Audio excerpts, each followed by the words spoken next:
Come on, Edward. This way. Yeah.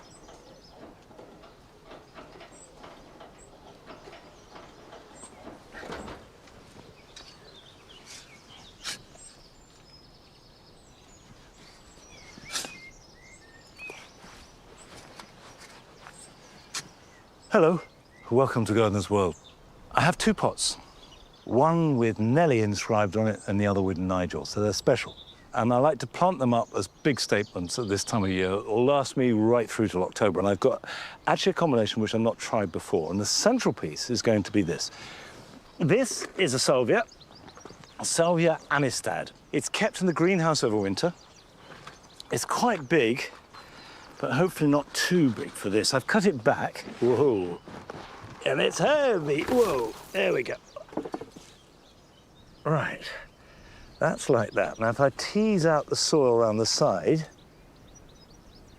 Amistad is believed to be a cross between Salvia garanetica and Salvia gesneriflora.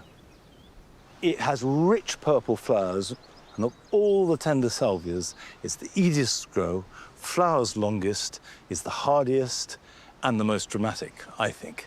So that'll be in the middle. And around the outside, I've got a dahlia. And this is Dahlia David Howard. Now, David Howard has these slightly chocolatey tinged leaves and an orange flower. So you have the purple and the orange, the contrast of the two, real jewel garden colours. Strong, dramatic, and yet will fit in with the flowering of the borders all around them. I'm going to put three in, so we'll put one there and push it down.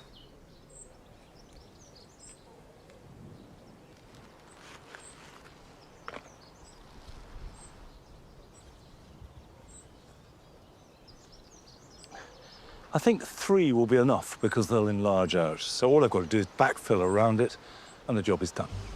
Now, coming up on today's programme. Adam visits a walled garden in Essex, brought back to life thanks to the tireless dedication of one woman.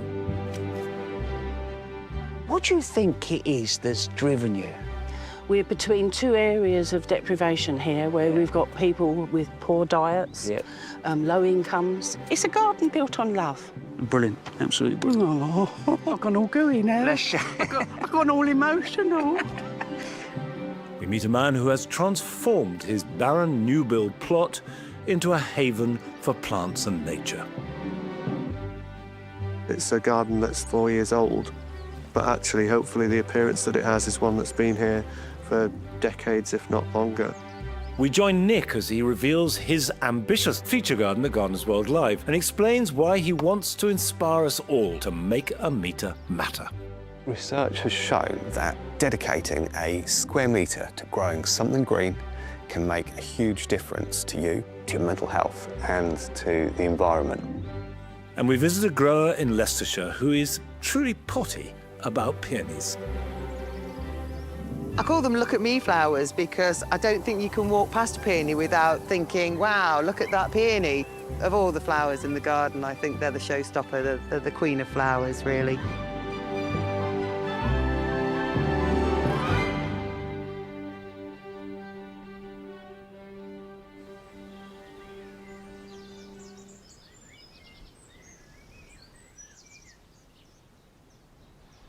Now this is a first for me because I felt it needed something else. And I didn't really have anything suitable, but then I thought actually the aeoniums, and I've got loads of cuttings in relatively small pots, would fit and they just might look quite good.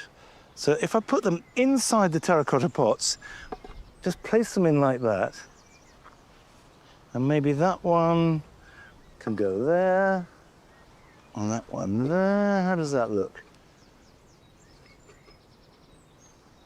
Yeah, I think that looks quite good. It's a bit Victorian and a bit Gothic, but why not?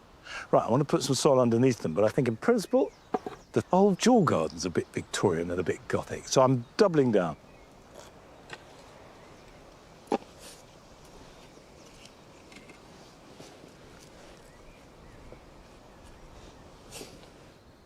A little bit of tidying up. When you're planting dahlias and you want them to have lots of flowers, it's a good idea to cut them back at this stage. So this is long and straggly, so I'm going to take that back to that leaf there. So that comes back, and then this one, and then this one. The reason you do this is to encourage side shoots. Take away the leader, you'll get more side shoots, and side shoots will carry more flowers. So they'll be a little bit smaller, but much more floriferous. It's a gritty compost, so it should drain well. I will water it.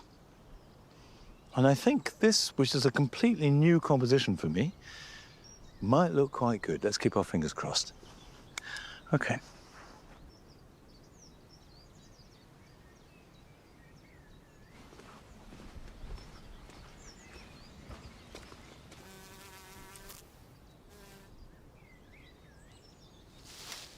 This is the cottage garden, although for 25 years, this was the vegetable garden. And then we started to add more and more plants, and particularly roses. And now we have over 100 different roses in here, and this is their moment. June is the month of the rose, and of course, right across the country, everybody is celebrating them. But I know some gardeners get a little bit intimidated by roses. You know, they worry about how to prune them, or whether they've got black spot, or whether they got rust or mold or whatever. The thing to remember is these are tough plants. They're a glorified bramble, and all the better for it. But there are certain things that are worth knowing about them. For example, here, we have lots of different types. We have old roses, which include gallicas and damas, and this is a rugosa, and we have centifolias and moss roses. And the great thing about the old roses is they can all be pruned in the same way. Take this. This is a gallica. It's not flowering yet, masses of buds. I cut this with shears last September. I just clipped it over.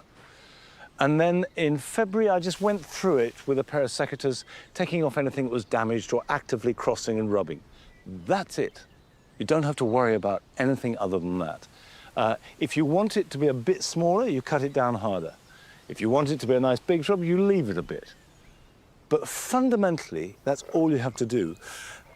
If you get black spot, it's probably because it's a bit too wet. The air is too moist, and very often there's not much you can do about that. If you get powdery mildew, it's because it's too dry, and you can water them. Sometimes you get both. You get dry at the base, wet at the top, and it's a double whammy.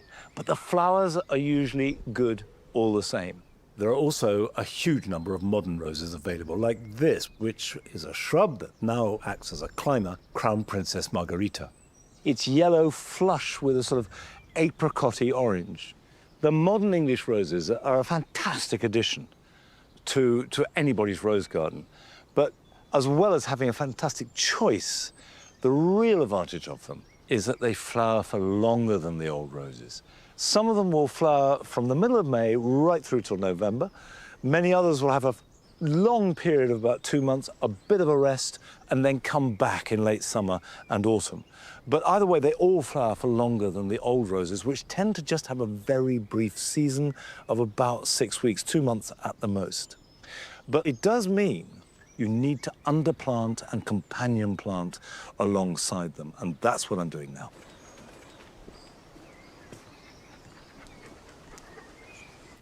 Now, the underplanting that we've had in spring is dominated by a mixture of forget-me-nots and tulips. Well, the tulips have gone, died back, and the forget-me-nots are in the process of dying back. So what I do is, over a course of about 10 days, start to remove the spent forget-me-nots and replace them. We're pretty ruthless about it. Just pull at them, they come out easily, like this. And what we're doing, of course, is creating space. I'm going to put some geraniums in. This is one I've never planted before, but I've admired it. I'm really happy to have it in the garden. It's called Vision Light Pink. You can also get Vision Pink, which is just slightly darker. Very nice foliage, delicate flowers, pink. Remember, the colour scheme here in the cottage garden are soft pastels, dominated by pinks of every hue, so it completely fits in with that. This will accompany the roses, and then as the roses die back, which these are all gallicas here, and they will, By the middle of July, there'll be hardly any flowers at all on here, but these will still be flowering. So I'm going to put one in there.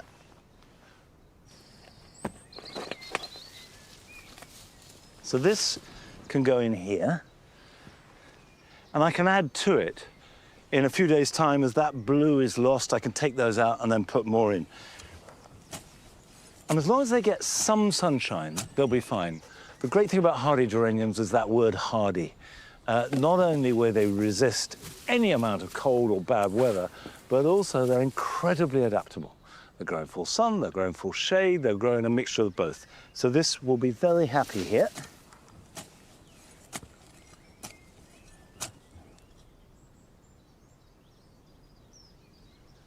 Okay, that's good.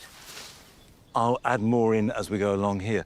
And it's all part of accompanying roses. Roses are still dominating the garden, and they will do, joyfully, for the next few weeks. But I'm planning for the future and accompanying them so that when they do fade, there'll be still a really good display. Now, last July, Adam went to visit a wall garden in Essex that has been transformed. Just a few miles from Romford town centre in Essex is a hidden gem. Bedford's Park Walled Garden, created in the 1700s to serve as a kitchen garden for the estate. In more recent years, the garden was used by a local nursery until it was shut down in 2000. This is a garden that seems to have had more lives than a cat. But now it's under the guidance of some enthusiastic locals. And looking at it, they've worked a miracle.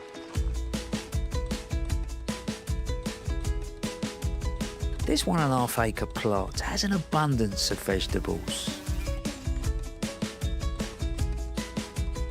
An orchard of heritage apples and glorious cut flowers. But it's no mean feat looking after a place like this. At the helm is retired horticultural lecturer Lois Amos. Lois? Oh, thank you. Hey, Thank you very much. What do you think of those then, Adam? Hey, look at those. They look incredible. Aren't they lovely? They do, don't they? Walking straight in, a bit special, isn't it? Well, I used to be placing apprentices here Yeah. for work experience. Yeah. So I knew it when it was a borough nursery. Yeah. And it was fully stocked with plants. Then they closed the nursery, had no more use for it. And they literally just locked the gates. I mean, there were still plants in the cold frames and in the glass houses. I was devastated. Wow. It's such a lovely garden. And I just remember getting in the car and crying all the way out the park. Bless you. Sadly, the garden fell into disrepair and Lois fought for 11 years to save it. It took a long time because everybody thought I was completely balmy. Yeah, I mean, to be fair, they had a point.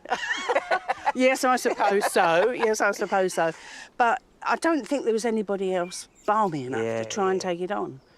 So when you guys first sort of got involved in this, totally and utterly overgrown? Absolutely. You couldn't see from one end to the other. There was nothing growing. And I just went for it, really. And you managed to get some people to support you and some funding for the project? Yes. What do you think it is that's driven you? I love to see people enjoying nature and growing, and we're between two areas of deprivation here where we've got people with poor diets, low incomes, and the aim really was to produce food that's healthy and also to teach them what to do with it. All of that sort of thing. You know, it just spurs you on. It's a garden built on love. Yeah. And, you know, everybody's had a part in it. So far, Lois has inspired 22 volunteers to help transform the garden. And today, I'm joining them. Maxine needs a hand with some pruning. Maxine? Hi there. You all right? Yes. Lois has sent me to help you. Very welcome. We have a lot How's it going? of Nepeta here goes all the way up to the fruit cages on both sides, so it's a So what are we labour of doing? love. So what are we doing? Just cutting out the old growth? So we're cutting out the old growth, letting the new growth come through. Yeah. I mean, it's a good, tough plant. It's very reliable. Yeah. It looks beautiful. Blooms twice a year. Yeah. What's not to like? No, Have it in exactly. a big place like this. So how long have you been coming up here and playing your part? So I discovered the garden last year. I get very excited. I come to the garden on the way here.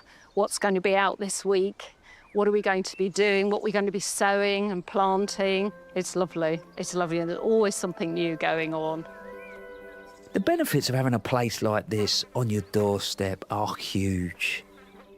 Locals can come here for their fruit and veg, be close to nature and make friends. Pam has been coming here for 8 years. It's got a great feel about the place, hasn't it? I think it's absolutely wonderful, and it's done so much for me. In fact, the garden's probably done more for me than I've done for the garden. I just love being here. Chemo has knocked the stuffing out of me, and I just like walking around, meeting up with the people, and just being here. Yeah. This is my garden, Yeah.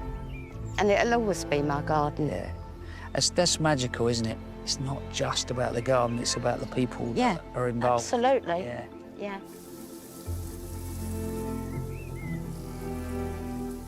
Faye has spent the last few years creating the wonderful herb garden. If you walk straight in here, you get a lovely waft of what, rosemary, mints. Lemon balm. Lemon balm. Yeah, we've got lemon balm growing. Obviously, we've got a big row of lavender. One of my favourite herbs, I think, is the English mace. It used to be used in puddings, not really used as a herb very much now. It's really nice to know that, obviously, this place is back to what it was. Yeah. And just knowing that you're working in a garden and continuing on that process, it's just a really nice feeling. This garden has a really special feel to it. Everyone here seems so at peace and happy to be here, including me. Lois, you have got an amazing group of volunteers, haven't you? Yes. They seem to have the same passion about the place as you have. Yes, I've infected them with it. What, yeah. Probably have injected them, though, yeah. We try to instil into everybody that this is a very historic setting and that these types of places need protection and conservation, and, you know, they need using and loving. I couldn't put it better. You've just given me goosebumps, girl. You have, honestly. It's like, I think, in a way, it's that sense of legacy. Brilliant, absolutely brilliant. Oh, Bless you. thank you. No. I've gone all gooey now. Bless you. I've gone all emotional. I didn't mean to do that. Well done.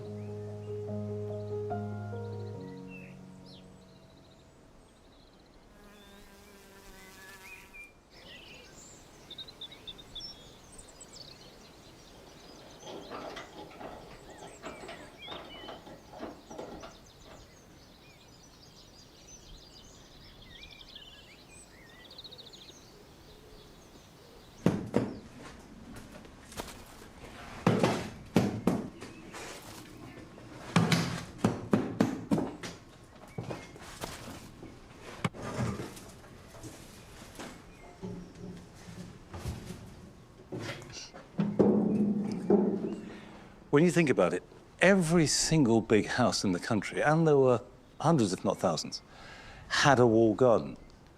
And during my childhood, they nearly all went into disrepair, and no one could afford to use them, and they weren't relevant anymore. So I think it's fantastic to see how many are being used like that one for a variety of reasons, but very often they're community projects, growing lots of food, which of course is exactly what they were intended for. Now, what I'm doing here is adding quite a lot of compost underneath these supports because I'm about to plant some squashes and pumpkins in the greenhouse. Now, pumpkins and squashes are really heavy feeders. And what all that means in practice is that they will use and consume and benefit from any feed that you give them. The more you feed them, the more you water them, the happier they'll be. So, lots of extra compost. I normally grow squashes and pumpkins outside, but they love heat and sun. And the hotter the summer, the better they'll be. So very often, they're a bit iffy if we have a bad summer. Whereas in a greenhouse, they should be great. So I'm going to give them a go. So I'm going to grow some in here, some outside, and I'll compare the two. The selection I've got is I've got a butternut, Waltham butternut, which is really good. I've got Rouge d'Étang, which is an old favourite of mine, and Crown Prince, which is a really good eater, and it's actually pretty reliable. If you're going to grow just one squash, go for Crown Prince. It's worth noticing that my potted plants, particularly if they've been in the pot for a while, invariably have weeds growing in them. And that is because I always add soil and garden compost to my potting mix. And there are some weed seeds in it. But it's no trouble at all to weed them out. And to me, it's a sign of health. Right, let's start planting.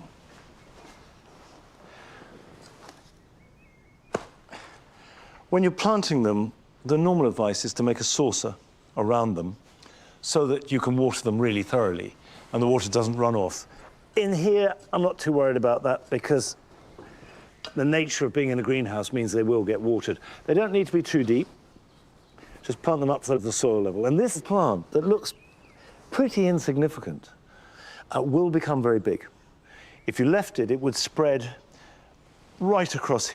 And if you're planting outside on the ground, you need at least 1 metre square around each plant. That's where the supports come in, because all its growth is going to go up. But the beauty of growing them up means that you can have the spacing so much closer. And that means you can grow more plants in a smaller area, and that means you're going to get more bang for your buck. Now, this is Rouge d'Étang, which technically is a pumpkin, whereas the butternuts are squashes. I say technically because in practice, it doesn't make much difference. One will have a thicker skin and therefore will store better. By and large, pumpkins store better. And to put into context, here we are now in June, and I've still got a couple of pumpkins left over from last year, Turk's Turban there, which are fine, and were stored right through winter. So if you keep them right, this is a harvest that will see you through all the winter months and into next spring.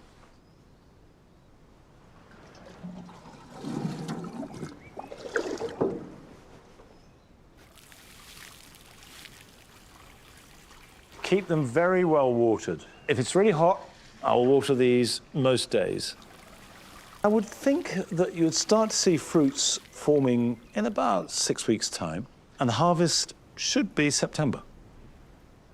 Now, increasing number of people are buying new build houses, moving into them with a plot that is genuinely bare, very often compacted, filled with rubble, and quite daunting when you set out to make a garden.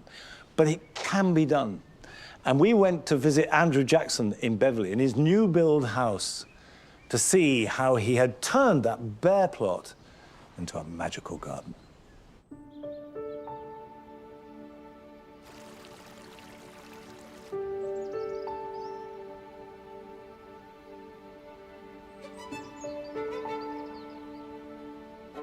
We bought our property off plan, so it was just a kind of picture in a brochure. We got to choose the plot itself. Because we were quite early on, I did deliberately choose the one with kind of the most interesting shaped garden at the time. Garden's a bit of an exaggeration, but the one that looked like it got the most interesting shape.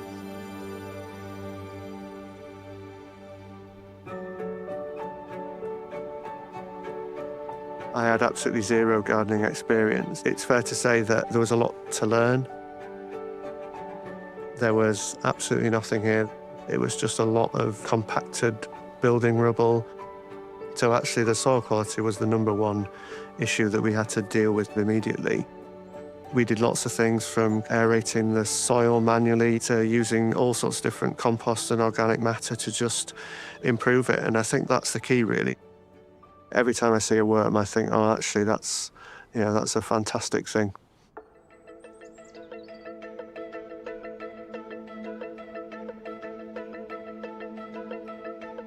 So the design really started actually as a kind of privacy thing. So we're overlooked, as a lot of new build houses are, by an awful lot of other properties.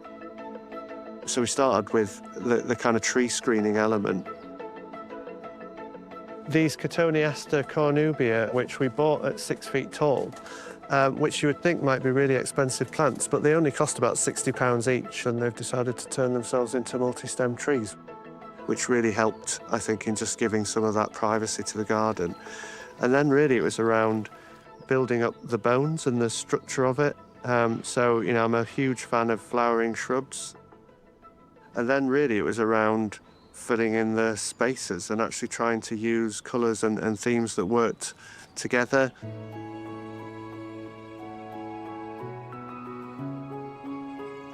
And then obviously we've put the pond in, which I think is one of the key features of the garden. Every garden needs a water source, but I wanted this one to look really naturalistic so that it blended in with the landscape. The things you can plant around ponds are completely different to that you can plant out in the normal borders. So it actually opens up a whole new world of opportunities in terms of the stuff that you can do and the different things that you can plant. The best thing anyone says to me about the garden is that it looks like it's been here forever. And that's kind of the style and the design that I've gone for, is that it's a garden that's 4 years old. But actually, hopefully, the appearance that it has is one that's been here for decades, if not longer. Well, I'd never say there was too much in the garden, but some days I sort of think maybe I should be less ambitious.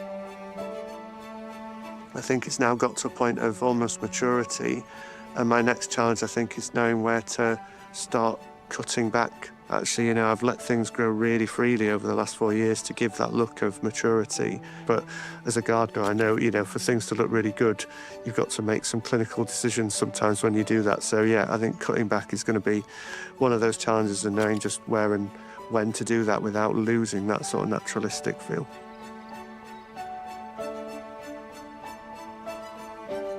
Sometimes there's a little bit of controversy over new build homes and their impact on the environment.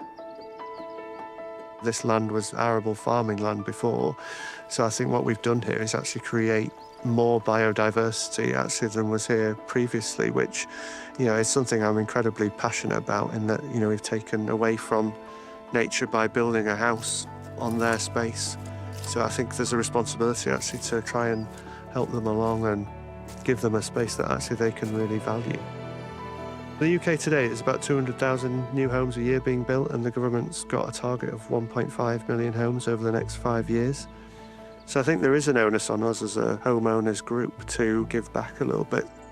If everyone in every single one of those homes does one thing, that will make a huge impact actually on the future of nature and our country.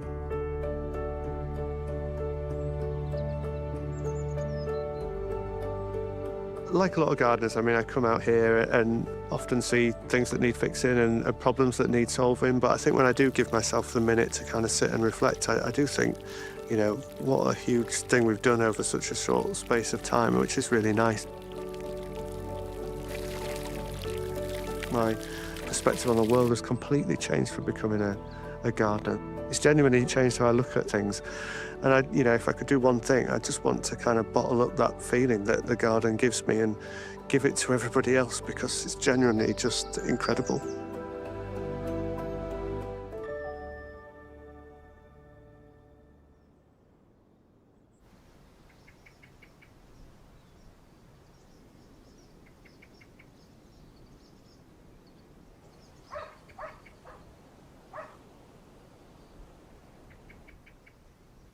So often on those new build gardens, the compaction is terrible and there's all kinds of rubbish, often beneath a layer of thin topsoil or even some turf. But boy, has Andrew made it work.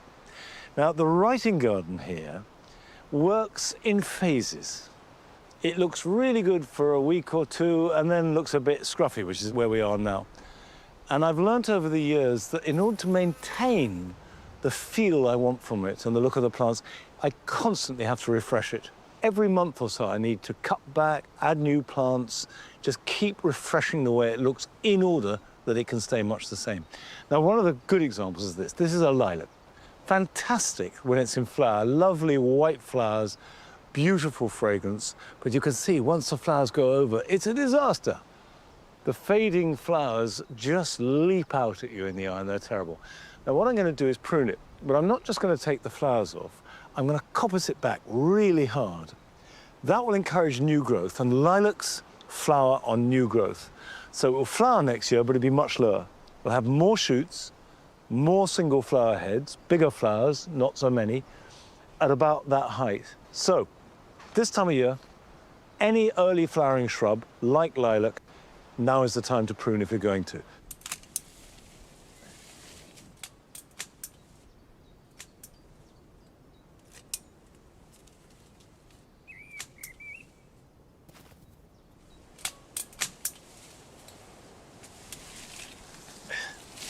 Right. Now, this is obviously really radical. You do not need to do this every year. You don't need to prune lilac at all, but just bear in mind the flowers will get taller and taller and taller. But you can do this every 5 to 10 years, reinvigorate it. I will clear around it, all this will come out for about a foot or two around it, mulch it very heavily, give it a good water. In other words, give it a boost. And that boost should produce healthy new shoots, which will flower next year.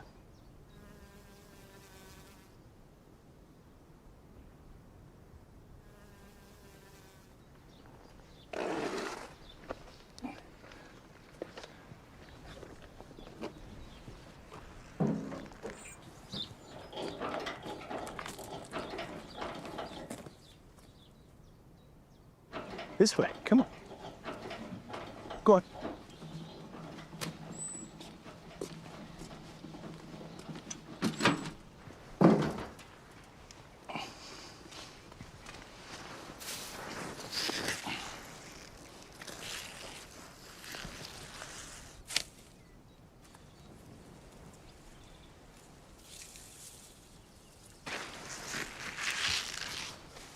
What I'm doing is I'm clearing the alliums to create space. Remember, over last winter, we cleared out almost everything from the jewel garden. The idea being to give it a complete revamp. Now, we didn't take out the alliums while they were flowering, even though they were a weed, because they look good. But now they're going over, it's time to move on to the next phase. And I've got some perennial plants salvaged from the jewel garden from last year, and I've got a whole batch of annuals to go around them. And what I've got here are some baptisia. You can just see the beginnings of the blue flowers of that. So we'll just for a moment pop that down. It's not necessary we're going to put it. Now, let's put one in the front. Now, I like a group of 3. So I've got a Nymphophia there. But if I put that like that, that will give a really good display like that. This is Cosmea lucifer. Really strong red. So we've got the sapphire of the baptisia and the ruby of lucifer. Baptisia like that. What I did was gather up a load of corms, so they were all loose, potted them up, so hopefully they develop roots by now, so I can plant them out. I think in here would be good. So what I have is towards the front, what we should do about this sort of height, the baptisia, the lucifer coming up, the red shining out. I've got Rudbeckia here, which will grow up as tall as that. So that leaves me room in this space to start placing some of the annuals around them. But first of all, it's important, once you've placed your perennials, to plant them.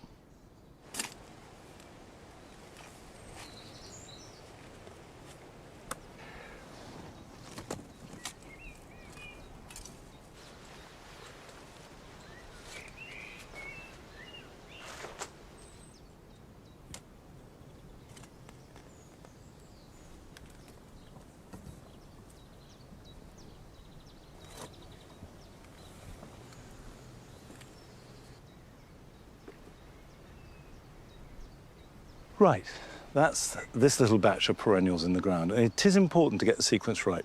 Start off with your woody shrubs and trees, if you've got any in the border, then your herbaceous perennials, and then, depending on the time of year, your annuals or your bulbs or both.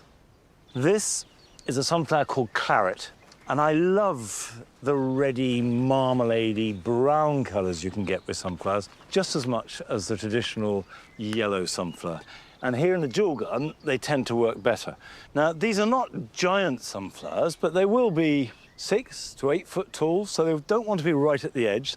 Next up, a different type of sunflower, Mexican sunflower, Tithonia. Now, these are one of my favorite annuals for the jewel garden. This is a variety called Tithonia Torch. Bright orange, intense orange color.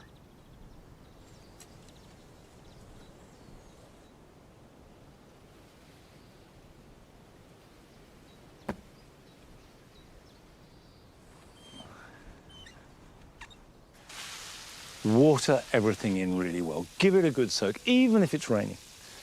And especially in a year like this, when we had the driest spring for 69 years. So give it a good soak. I then never water again. Once things are in the soil and they're watered, they look after themselves, and they will. They will find the water. Whereas if you keep watering, particularly if you water lightly, the roots will stay near the surface and they will be more prone to drought because you're watering more often than if you just let them get deep and find that moisture, and they'll survive.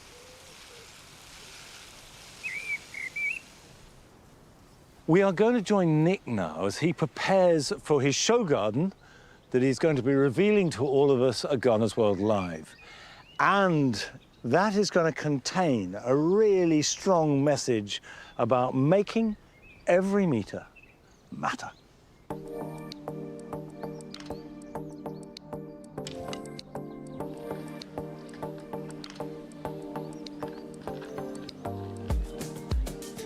This little area doesn't look very big, but in fact it is 1 square metre. And research has shown that dedicating a square metre to growing something green can make a huge difference to you, to your mental health, and to the environment. Now, when I was asked to create the headline garden for Gardeners World Live, I was really excited at the opportunity to be able to show off some of the different ways that you can make a metre matter in your garden. So you could dedicate 1 square metre to being a compost heap. It could be a pollinator patch, or it could be purely ornamental. And no matter what size your garden is, from a balcony to a sprawling space, now imagine if everybody in the UK did that. That would really make a huge difference.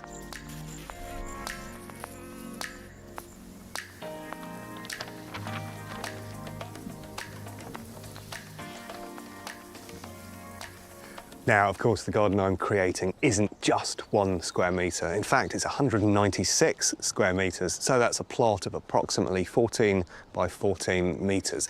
So, looking across the site, I've got raised square metre beds dedicated to veg. There are individual ponds, which are each a square metre. There is the square metre elevated multi-occupancy birdhouse. So I'm hoping there's a whole load of inspiration and different ideas that people can take away and try at home. But the idea here is that it isn't just the planting, it's also the hard landscape that's made of plants.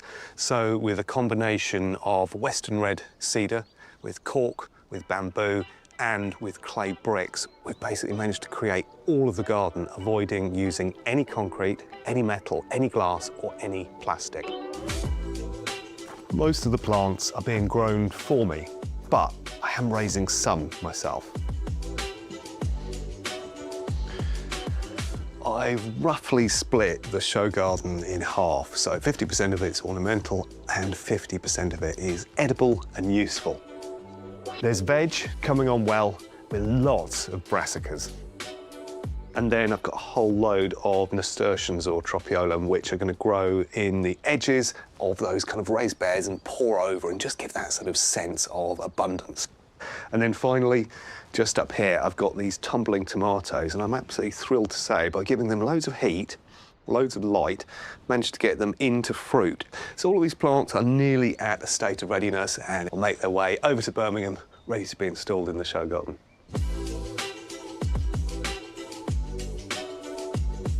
I'm growing these sunflowers, which are going to go on the edible side of the garden, essentially because I'm growing them for their seeds, which of course yield oil. But of course it's an ornamental plant as well, so it could equally go on to the other side of the garden. Now, incidentally, there's 2 plants I'm really looking forward to seeing growing over there. One of them is a bearded iris called Kent Pride. That has a beautiful kind of gingery pickety edge just creeping in. And then the key sort of continuity plant that's running all the way through is Geum Totally Tangerine. It has those wonderful, vibrant, semi-double flowers, and it really should pull the garden together as one complete entity, I hope. It's so important for this show garden that I source the elements sustainably. So I'm roping in local friends. Just up the road is willow weaver Sue Kirk, grows her own willow. She's creating a large urn that will form a key focal element in the design. Oh, Sue, this looks absolutely fantastic. Thank you so much. I love the different colour tones. Is there a particular cultivar you've used? Yeah, so the cultivar is Brittany Blue, and the species is Salix purpurea with Daphnoides. So it's a cross. Yeah, it's a great willow. It comes up beautifully when you soak it. We allow them to dry out. That takes about 6 months. And then once we want to make an item with them, we select the rods from the bundles and we re-soak them in water for roughly between 2 to 3 weeks to make them flexible again. So I have to say, I feel like this kind of embodies everything I've been trying to do with the garden. It's truly sustainable and, yeah, I think it absolutely ticks every box. As well as making every metre matter, I wanted the show garden to be accessible from all 4 sides.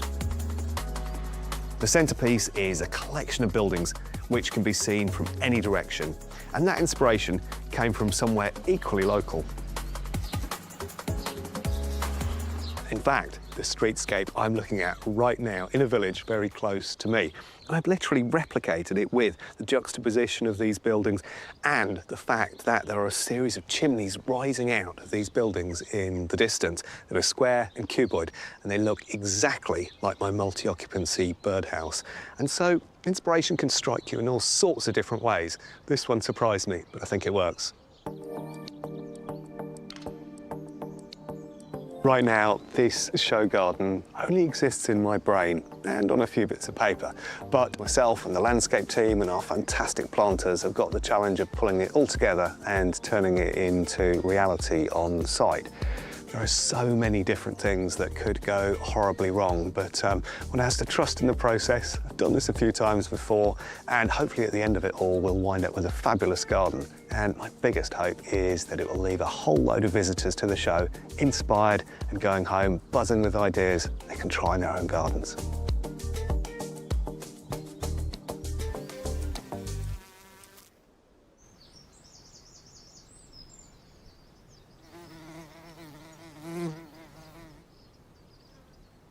Well, I'm really looking forward to seeing the finished garden and won't have to wait long because we can all enjoy it in a week's time at Gardeners World Live, which is from the 12th to the 15th. I'll be there along with lots of other members of the team, so I hope you'll be there too.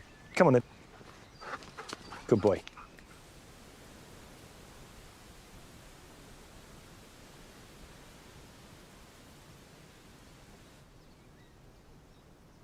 This way, yeah. Good boy. Good boy. A few weeks ago, I planted out tomatoes in the big greenhouse, and they're set now and growing. But I kept some back deliberately to grow them outside. Now, growing tomatoes outside is a completely reasonable thing to do, but you just have to manage your expectations. They won't grow and ripen as quickly as they will in the greenhouse. They will have a smaller harvest, and unless it's a nice hot summer, they may not be quite as good. However, that's all the negative side. The plus side is they will definitely grow, they will definitely ripen, and they will definitely taste better than anything you can buy. So if you don't have a greenhouse, you can still grow tomatoes. This is a variety called Gardener's Delight. And some varieties are much better suited to growing outside in a British summer than others. So Gardener's Delight, Shirley is another one that grows well outside. But Gardener's Delight is a good place to start. So you can see these have grown well, nice root system. Actually, what's interesting, these have been outside for a few days hardening off, had a good water. It's only sunk in, what, ½ an inch? At this time of year, when you're watering anything in a pot, soak it, really soak it. You could plant this perfectly well up to the depth of my finger. without doing any harm at all. And that would anchor it, and you would also get roots growing off the side of the stem. So always plant them deep. You'll notice that all these plants are looking slightly jaded. The green is a bit pale, they've got some yellow leaves, and that's simply because they've outgrown the nutrition that's in their pots. Don't worry about it. Tomatoes are actually very robust plants. They will recover quickly, and within a week or so, this will be all the new growth will have lots of fresh, vibrant green, but they will need support.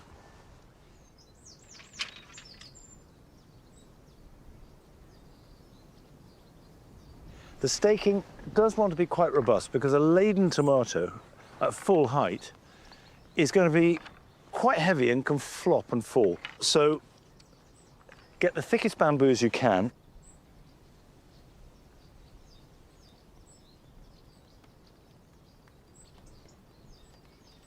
Having staked them, you must regularly tie them in. There's no point in having a stake if you don't attach the plant to it. And then they should be fine. They really shouldn't need feeding unless they're showing clear signs of distress. And above all, hope for sun, because it's sun that makes a good tomato. While I'm doing this, in the rain, we're going to visit Eleanor Tivy on her peony patch, and it's some patch, in Leicestershire.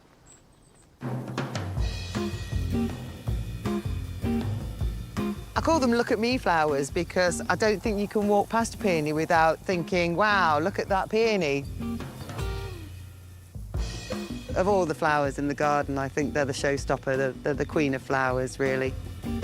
My name's Eleanor, and this is my field of peonies. I adore this field. It's a great place to spend my time. I can't get enough of them. So when I ran out of space in my back garden, I rented some land and decided to start a peony farm. I now grow 12 varieties, which I sell as cut flowers. There's over 7,500 different cultivars of herbaceous perennial peonies, and each of those is different, and they all have different growing habits. I do tend to think of them as my girls here in the field. Each of them have their own personality, but they are very feminine. You know, their ruffles, their frills. But don't be fooled. They may look delicate, but peonies are really robust. I'd even call them hardcore. They're originally from China and Japan and have really, really good tolerance to cold weather. I don't ever have to be afraid during the wintertime. It can get cold, it can snow, and I know that they're going to be perfectly fine. According to folklore, the colder the winter, the bigger the flowers. I think the peonies have got a bit of a bad reputation for being a bit of a diva, but they just need 3 very important things, and they should thrive for you. You really shouldn't plant them too deeply. They won't flower unless you've got them quite near to the surface, only an inch of soil over your crown, as we call them. You shouldn't really mulch peonies. They need to be able to feel the temperature, and they must be in well-drained soil. You have to make sure that the crowns themselves do not sit in wet, because that is what will kill a peony.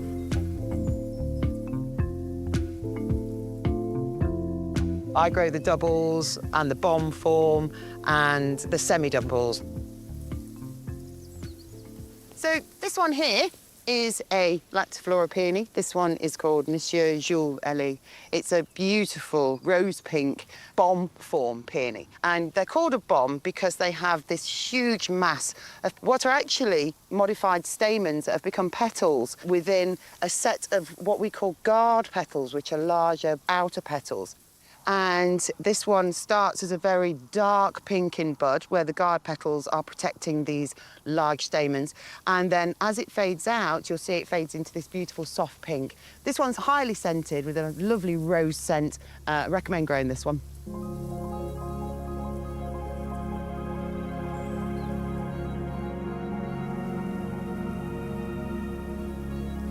Some peonies are more highly scented than others, and some of them have got the most beautiful scent. This one in particular is called Gardenia, and not only is it a beautiful double with these blush outers here, but it smells of gardenias. which is a fabulous, almost linen fresh scent. Absolutely gorgeous in the vase. So this one is a semi-double because it has an open centre. It has a ring of petals, which are a ruffle, but it gives an open centre where you can see the stamens there. Much better for pollinators as they can reach the inside of the flower much easier. This one's called Coral Charm, and I love this one because it's different from a lot of other peonies in that it fades in the vase. So once you've cut it and it starts in this beautiful, bright orange peach colour, it will fade from that into a soft apricot, and as it opens, it can even turn white. Hello, Bumbler. Sometimes you can be working in the field and you can hear one who's got stuck and is buzzing away trying to escape from all these fluffy ruffles. It's quite cute.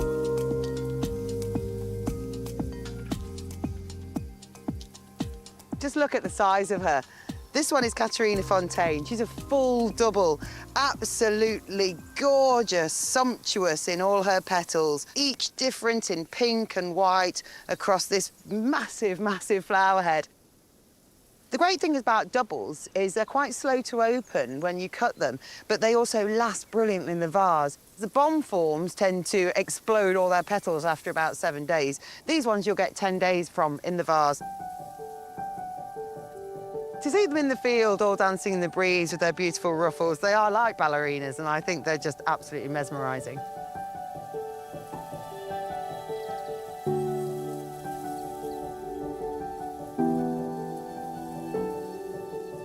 Some peonies, not all of them, will produce more than one flower on a stem, and these are called side buds, and these will open after the main flower has opened and died away. They will be much smaller than the main flower. So if you really want to put all the energy into this one, what we call a king flower, you can remove these side buds by just taking hold of the side bud and just dropping it down, and it will snap away easily, giving you a nice clean stem, and you've got all the energy going up into this main flower now, which will give you a really big bloom. Now this one will come out in a bomb form, this one Angel Cheeks, but what happens is when this one will come out further is you will get this beautiful creamy stamens here that will make it look like a scoop of ice cream. And again, beautifully scented, absolutely lovely variety.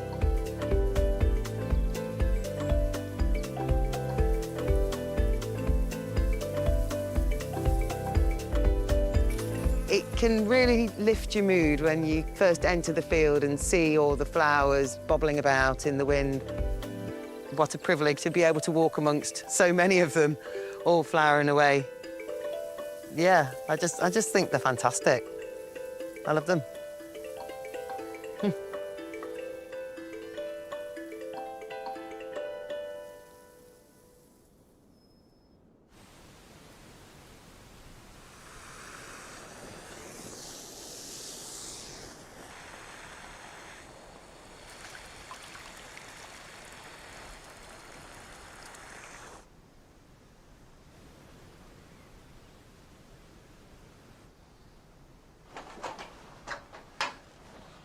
Lie down.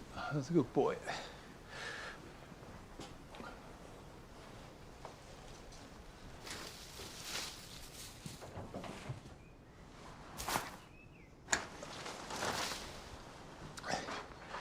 You would be amazed at how often I'm asked that question of why aren't my peonies flowering? But as Eleanor pointed out, and it's worth repeating, herbaceous peonies should be planted shallow.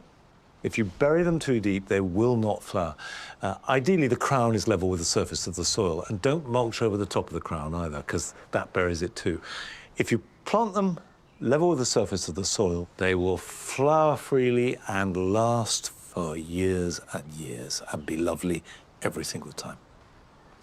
Now, I am pruning back the vine here. This is Black Hamburg. It's a dessert grape, and I have learnt over the years to be ruthless. The reason for that is that you can have 100, 200 bunches of grapes in here, none of which ripen properly. And even if they did, who's going to eat 200 bunches of grapes within about a month or so that they ripen? So it's worth cutting it back to maybe 20, 30, 40 bunches at most of really good grapes that have lots of light, all that energy going into them, and so that they are at their very best. And that means pruning them now. So, for example, I've pruned that off. Well, you can see it's a lovely bunch of grapes, but I don't need it. It's too high up. I try and restrict it, so I just have, ideally, a bunch coming off each spur, but certainly no more than 2. But if you don't have grapes, here are some other jobs for you this weekend.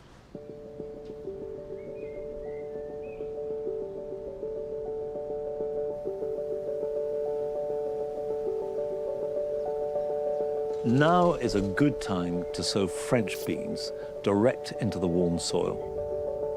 Grow them in rows about 9 to 12 inches apart and space each bean along the rows a couple of inches apart. Press them into well-prepared soil, cover them over lightly, and they should germinate and start to appear in a couple of weeks' time. I like to sprinkle radish seed over the top. These will germinate in days and be ready to harvest before they're competing with the beans. Comfrey flowers are lovely, but when comfrey takes hold, it can be invasive. However, a really good use for it is to make a liquid tea. Cut it, leaves, stems and all, and chop them up, cramming as much as you can into a bucket. Then top this up with water and put it to one side. It will smell disgusting, but hang on, because in about 2 or 3 weeks' time, this can be drained off and is the basis, when diluted, for a really nutritious liquid feed. Now is a good time to sow biennials like these foxgloves, and you could also do wallflowers or forget-me-nots, and they will flower next spring. Sprinkle the seed thinly on a tray of compost, cover them lightly, and soak them in a tray of water. They don't need any extra heat to germinate, and the seedlings should appear in a few weeks' time.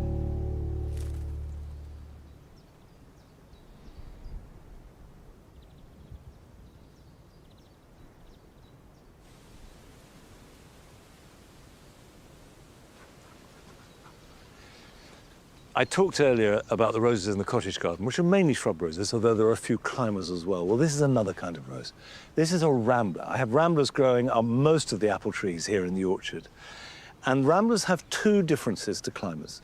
The first is they tend to have lots of small flowers, only flowering once. The earliest will be the end of May and the latest the end of July, but most of them in June and July. When they're finished flowering, that's it. The other thing about them is that ramblers produce their flowers on the previous season's growth, whereas climbers do it on the current season's growth. So if you prune a rambler in spring, you'll have no flowers. The time to prune them is immediately after flowering in midsummer. But to be honest, they don't need it, and they look lovely, just sprawling, unpruned and free.